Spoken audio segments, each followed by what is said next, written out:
Okay, so this is my first shirt. It's Megadeth, 1987, Peace Sells, but who's buying shirt. I like wearing it because Megadeth's a pretty polarizing band. Some people love him, some people hate him. Dave Mustaine, you know, what a guy.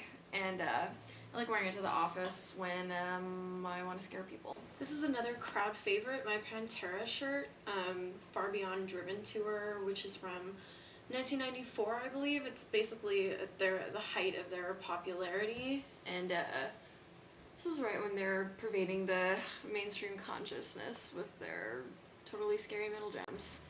This shirt is a Led Zeppelin shirt, as you can see. It's really old. I think it's from the 80s.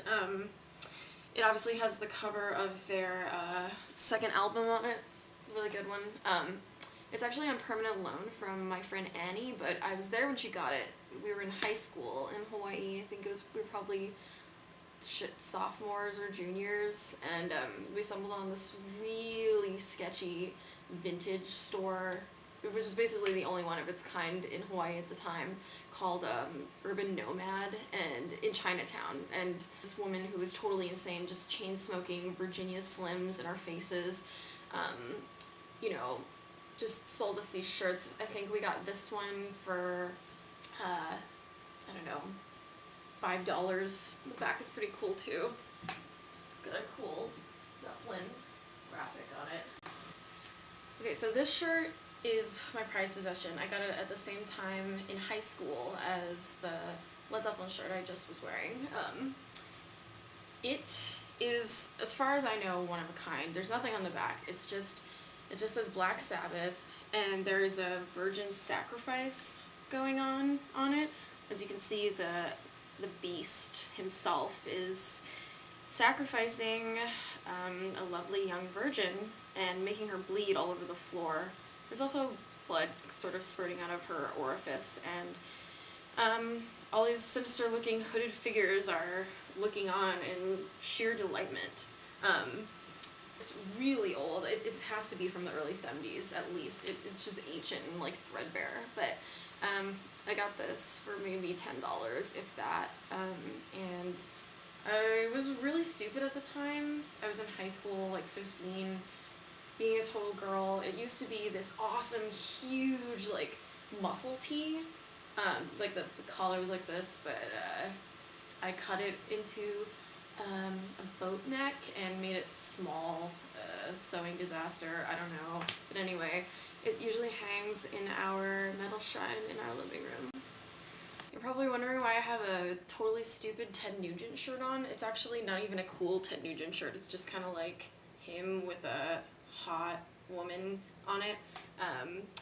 There's really no good reason other than the fact that I was at the Alamany flea market one day not too long ago, and there was this giant box of old t-shirts in it, and I was watching some girl rifle through them, and I saw her pull out these two super awesome old Metallica shirts right before my very eyes. I was so horror-stricken and dumbfounded and angry about it that I went through the same box and picked out this pathetic Ted Nugent shirt to console myself, and it's not doing a very good job.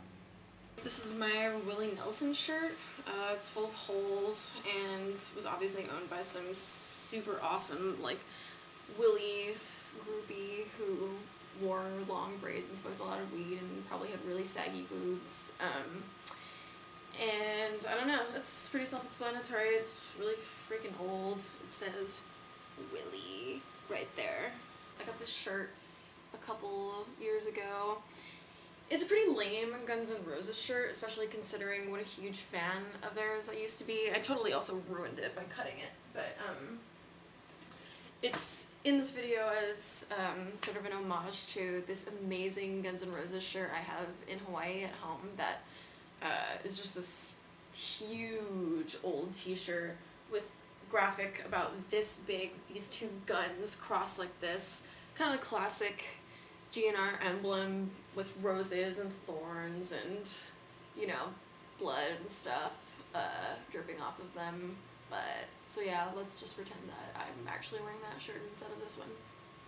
This was given to me by me and Hillary's dear, dear friend and former roommate, Amy Polanski. She's a badass, so I had no choice but to accept this shirt. And it kind of speaks to the teenager in me, you know, Pink Floyd, straightforward, 1987, during their momentary lapse of reason era. Just a tour shirt, you know. Nothing crazy, just it's a good present from a good friend. Okay, this is one of my favorite band shirts, and it's huge. It's my Misfits shirt. I don't know what era it's from. The back is also one of my favorites. It has the giant crimson ghost on the back.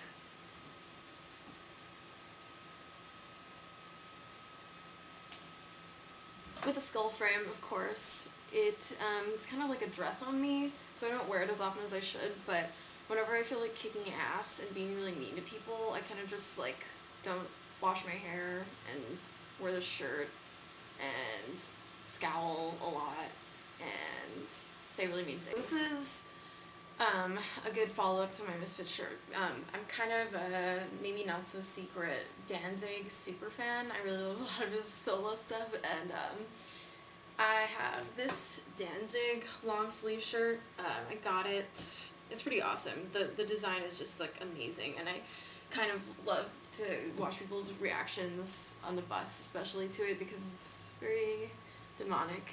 And I got it when I saw him maybe in 2008 at the Warfield with my roommate Lisa and my boyfriend Isaac, and it's really cool. It was one of the best shows I've ever seen. Danzig was just like roid raging, huge, wearing a really tight mesh shirt with his nipples popping out through the mesh, and he's just so muscular, and his jaw is about, you know, I don't know, it's huge, and it was just so fun to punch people in the head in the pit and go crazy. But the back says 20 years, motherfucker, and yeah, Dimmu Borgir opened for him. It was a good time. Okay, so this isn't a band shirt. It used to be a band shirt once upon a time, but I had this Hawkwind shirt that I got on eBay, and it was really small, and I never wanted to wear it as is, and so I also had this like really old denim jacket that was Levi's, like made for an 8-year-old, so cut the sleeves off, cut the shirt up, made it into a sweet back patch. That I actually, not too long ago, I think it was in the beginning of February of 2011, I wore this to go see Motorhead at the Warfield for the 3rd time, and I got backstage and I met Lemmy. I was one of me and roommate Lisa were one of the only 2 people that got to meet him that night, and yeah, I showed him my Hawkwind back patch, and he loved it. And it was one of the most exciting moments of my life. So, yeah, whenever I wear this, I remember that. The first of 2 Maiden shirts I have. I am kind of a die-hard Maiden fan. They're like my 2nd favorite band. One year for Halloween, I think it was 2 or 3 years ago, I was Eddie for Halloween, and I got mint condition 1982 Eddie mask, which is actually in the basement right now. I should be wearing it while I'm talking to you about this shirt, but so I, you know, went on this mad search for Maiden shirts, and this is the first one I got, Fear of the Dark. It has like one of the coolest graphics of any band shirt I've ever seen.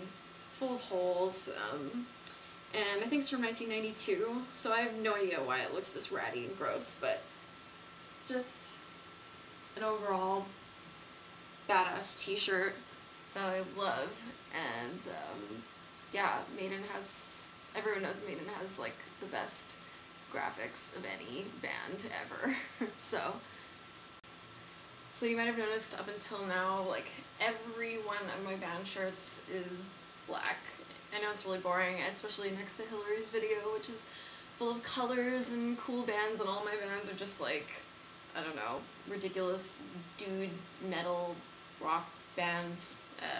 But yeah, so anyway, this is my second Maiden shirt. But yeah, this is from Peace of Mind.